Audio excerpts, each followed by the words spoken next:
नमस्कार दोस्तों। देश की सबसे बड़ी अदालत के अंदर कल माननीय अरविंद केजरीवाल जी ने जो अपनी गिरफ्तारी को चुनौती दी है, उस पे कल सुनवाई होगी।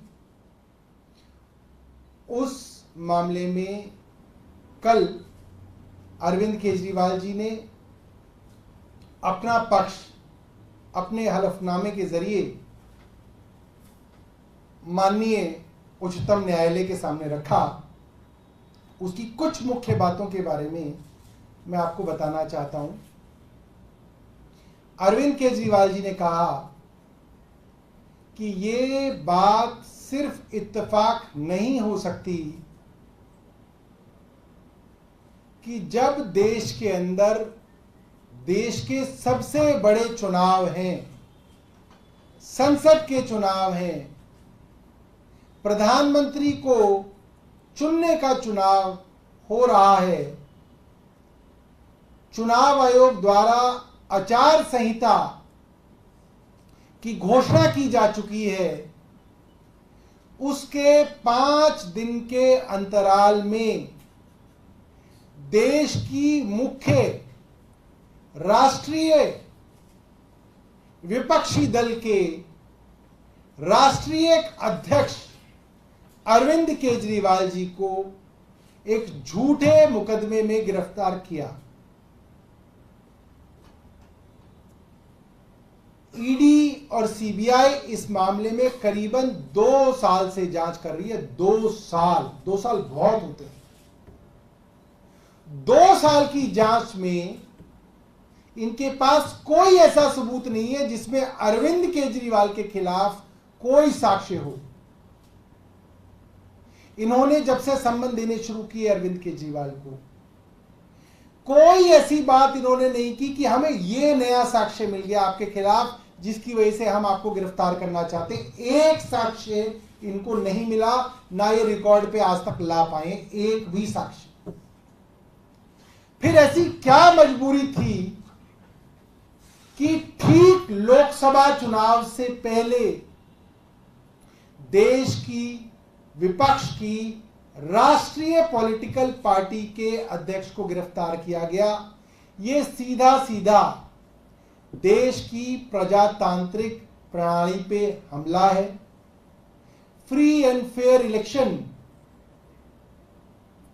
सबको बराबरी का मौका देने का सिद्धांत, giving level playing field to everyone, जो इस देश के संविधान का एक बड़ा सिद्धांत है, जो इलेक्शन कमीशन की एक सबसे बड़ी जिम्मेदारी है, उसका उल्लंघन है कि ऐन चुनाव से पहले आपने अरविंद केजरीवाल को गिरफ्तार कर लिया।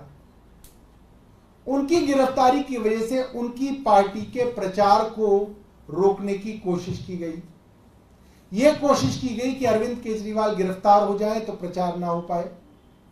अरविंद केजरीवाल आज जेल से बाहर होते तो सिर्फ दिल्ली में नहीं, उद्धव जी के लिए महाराष्ट्र में प्रचार कर रहे होते, अखिलेश यादव जी के लिए उत्तर प्रदेश में चुनाव कर रहे होते, ममता बनर्जी के लिए बंगाल में चुनाव में प्रचार कर रहे होते, कर्नाटक के अंदर कांग्रेस का प्रचार कर रहे होते। सब जगह विपक्ष के इंडिया गठबंधन का हम प्रचार कर रहे होते। और अरविंद केजरीवाल विपक्ष की सबसे मुखर आवाज है, ये सब लोग जानते हैं।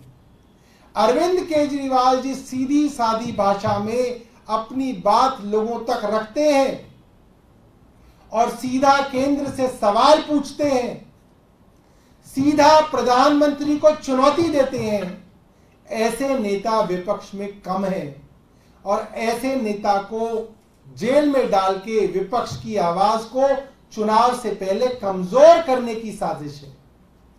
ईडी और सीबीआई के विषय में अरविंद केजरीवाल जी ने लिखा है, कहा है, ईडी और सीबीआई जांच एजेंसी हैं, इन्वेस्टिगेटिंग एजेंसी है। इन्वेस्टिगेटिंग एजेंसी का क्या मतलब होता है, क्या सिद्धांत होता है? इन्वेस्टिगेटिंग एजेंसी का वर्षों से सिद्धांत है सच को बाहर लाना, सच्चाई को कोर्ट के सामने रखना। यह सिद्धांत होता है। यह सिद्धांत नहीं होता कि अरविंद केजरीवाल को किसी भी तरीके से दोषी साबित करना यह सिद्धांत नहीं है।